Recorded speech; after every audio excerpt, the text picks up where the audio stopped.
Hey you guys, welcome back to the channel. Today I am talking about growing garlic in southern warm climates. Now I am here in Central Florida in zone 9B, and I grew garlic for the first time last year. Now when I grew garlic, I did not do the cold stratification method. I just planted them in October, harvested them in June, I believe. Now, what cold stratification is essentially treating seeds to stimulate their natural growing conditions. And with garlic's case, it does require a certain amount of chill hours in order to germinate and have proper bulb growth.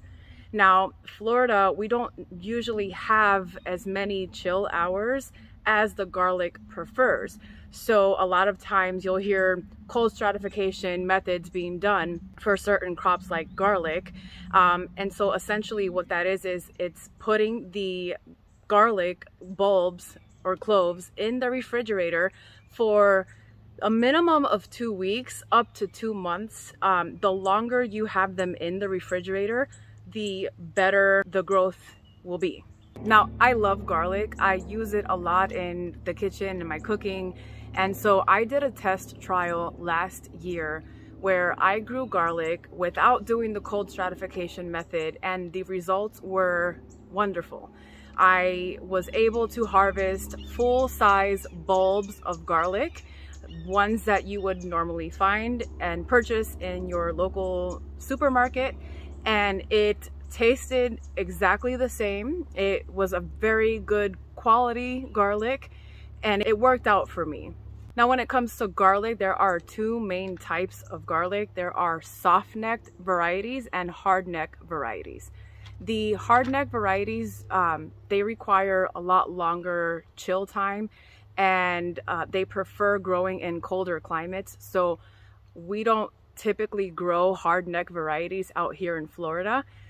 What I grew last year and what does best in warmer or southern climates are the soft-neck varieties. So in today's video, I'm only talking about the soft-neck garlic varieties. Generally, you would plant garlic in the fall, like in September or October. And because it has a longer growing period, you won't actually harvest it until the summertime, like around June or July. But like I mentioned, in Florida, we don't get as many chill hours as garlic prefers. So that's why the cold stratification method is essential for a larger bulb growth. Although growing it last year without doing the cold stratification method was successful for me, the reason why I want to try this method out this year is because I was inspired by a local channel that I am subscribed to. They are local here to Florida, and I absolutely love them. The way that they teach, the way that they respect the plants that they grow, they respect each other. The name of the channel is Hollis and Nancy's Homestead. They were super honest about their trials of growing garlic. They showed their failures and their successes, and what they're doing this time around is they will be doing the cold stratification method to see how that works out, because I know that they have planted garlic a couple of times in the past with mixed results. So it kind of inspired me to try this method out and see how it goes. Now, I've had my garlic in the refrigerator since mid-September with the intention of treating it with the cold hours that it prefers prior to planting it. So I will be planting this in late November, at the latest December 1st. I have 2 bulbs in here.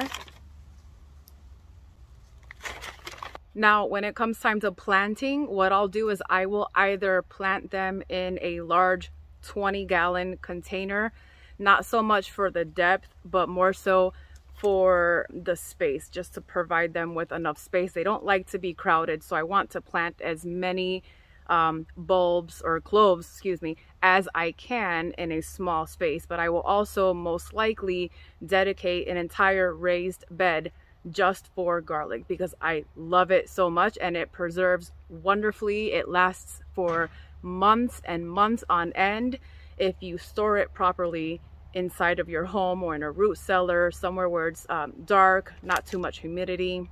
The soil that I will use is going to be a mixture of potting mix, and I will amend that with some good compost. I did make my own compost, but I will most likely end up buying bagged compost. One of my favorite brands is the Black Cow brand.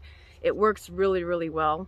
I will also add a combination of organic bone meal and blood meal to that, as well as sprinkle some worm castings, which plants love.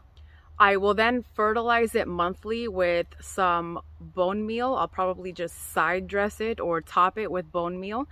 It provides phosphorus, which the plants need, and encourages large bulb growth.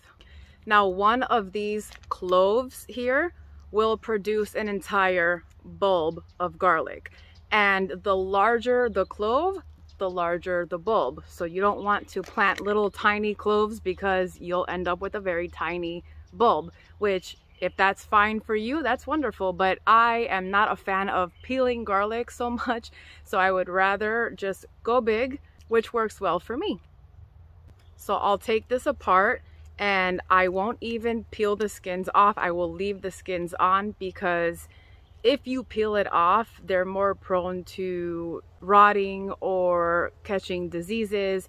So the skin will actually protect the clove from those situations. And within a couple of weeks, you'll start seeing it sprout from the soil. Now, it is not too late to start your cold stratification.